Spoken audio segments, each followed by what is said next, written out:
Good morning, plus two students. I am going to discuss one of the most important article from your examination point of view, and that article is what? Discuss the effect of dielectric on the capacity of a parallel plate capacitor. Dielectric basically जो है वो material होते हैं. Di means two, electric means electric properties. तो ऐसे material जो दो electric properties show करते हैं. दो इलेक्ट्रिक प्रॉपर्टीज कौन सी? वो डाइलेक्ट्रिक इंसुलेटर का भी रोल प्ले करते हैं एज वेल एज कंडक्टर का भी. ठीक, तो वो कंडक्टर की भी प्रॉपर्टी शो करते हैं एज वेल एज इंसुलेटर की भी, दो मटेरियल की भी प्रॉपर्टी शो करते हैं, इसलिए उनको नाम दिया गया डाई इलेक्ट्रिक. ठीक, जब पैरेलल प्लेट कैपेसिटर, ये है मेरे पास ये पैरेलल प्लेट कैपेसिटर, जब इसकी प्लेट के बीच में कोई डाइलेक्ट्रिक नहीं होगी, अगर नहीं होगी तो सिर्फ एयर ही होगी. तो जब कैपेसिटर की प्लेट के बीच में सिर्फ एयर ही है, मीडियम, तो पैरेलल प्लेट कैपेसिटर की कैपेसिटी होगी ये epsilon 0 A by T. What is this zero? It stand for air. Capacitor की कैपेसिटी जब कैपेसिटर की प्लेट के बीच में होगी मीडियम एयर, उसको हम लिखते हैं C0, C0. Epsilon 0 electrical permittivity, A capacitor की प्लेट का सरफेस एरिया, D कैपेसिटर की प्लेट के बीच में सेपरेशन. ठीक, जब एयर है तो कैपेसिटी ये वाली है जो इक्वेशन नंबर 1 में दी है. अब क्या किया हमने उसी पैरेलल प्लेट कैपेसिटर की प्लेट के बीच में के डाइलेक्ट्रिक कांस्टेंट वाली डाइलेक्ट्रिक इंट्रोड्यूस कर दी. ठीक, कितनी थिकनेस वाली? T, और T की वैल्यू डायग्राम से क्लियर है कि लेस देन D है. ठीक, हमें इतना मालूम है कि डाइलेक्ट्रिक के अंदर इलेक्ट्रिक फील्ड जीरो नहीं होता है. अगर जीरो नहीं होता है तो नॉन जीरो तो होगा ना, और उसको मैंने अज्यूम कर लिया E'. तो अब मैं क्या करूंगा, उसी पैरेलल प्लेट कैपेसिटर की प्लेट के बीच में जो पोटेंशियल डिफरेंस होगा उसको मैं लिखूंगा जब उसकी प्लेट के बीच में हम डाइलेक्ट्रिक इंट्रोड्यूस कर देंगे. तो वो पोटेंशियल डिफरेंस ये वाली आ जाएगी, V फॉर पोटेंशियल डिफरेंस. कौन सा पोटेंशियल डिफरेंस है? पैरेलल प्लेट कैपेसिटर की प्लेट के बीच वाली पोटेंशियल डिफरेंस. क्लियर? ये वाली पोटेंशियल डिफरेंस, ये इतना पार्ट, ये potential difference E0 electric field के कारण डेवलप हुआ है. तो आपने देखना है कि ये E0 इलेक्ट्रिक फील्ड जिस जगह में एयर प्रेजेंट है वहां पर है ये इलेक्ट्रिक फील्ड. तो आपने डायग्राम से देखना है. ठीक है, कितनी डिस्टेंस पे कितनी जगह में ये E0 इलेक्ट्रिक फील्ड प्रेजेंट है? D-T. अगर हम इलेक्ट्रिक फील्ड को सेपरेशन डिस्टेंस से मल्टीप्लाई कर देते हैं तो वो आ जाती है पोटेंशियल डिफरेंस. तो ये आ गया मेरे पास E0 इलेक्ट्रिक फील्ड के कारण पोटेंशियल डिफरेंस. क्लियर? प्लस ये E' इलेक्ट्रिक फील्ड जो डाइलेक्ट्रिक के बीच में है, डाइलेक्ट्रिक के बीच में इलेक्ट्रिक फील्ड कितनी डिस्टेंस पे एक्ट करे? T, जितनी डाइलेक्ट्रिक की होगी thickness. Clear?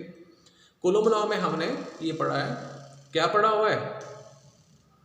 F air over F medium is equal to K.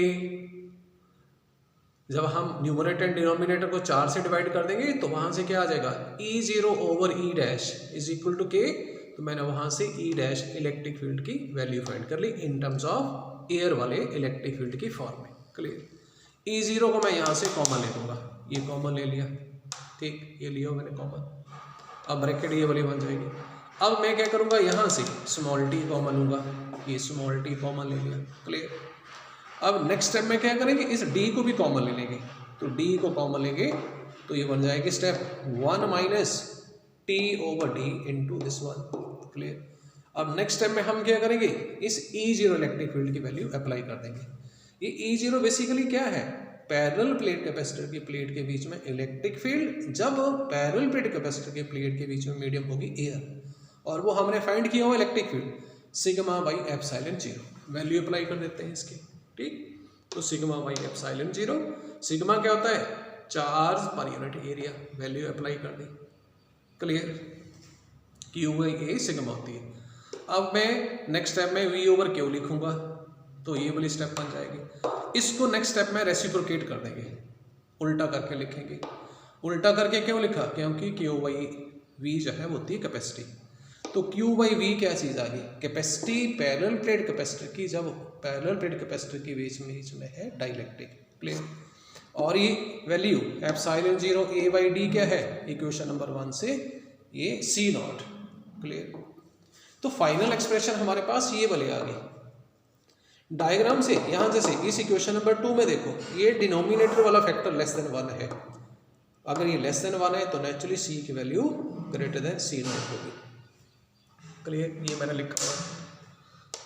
ये स्पेशल केस आ गया, मान लेते हैं T is equal to d, means जितना स्पेस पैरेलल प्लेट कैपेसिटर की प्लेट के बीच में वो सारे का सारा स्पेस मैंने क्या कर दिया डाइलेक्ट्रिक से फिल कर दिया, तो T equal to d apply कर देंगे।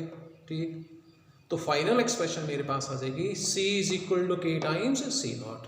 ठीक, लेकिन हमें इतना मालूम है कि K that is a dielectric constant air का 1 होता है, बाकी जो मर्जी मीडियम ले लें दैट इज ऑलवेज उनके लिए डाइलेक्ट्रिक कांस्टेंट की value greater than 1। So that's why जब भी कोई डाइलेक्ट्रिक, कोई particular dielectric may be any one dielectric होगी तो पैरेलल प्लेट कैपेसिटर की कैपेसिटी एयर वाली कैपेसिटी से हमेशा अप ही आएगी, and this is very important.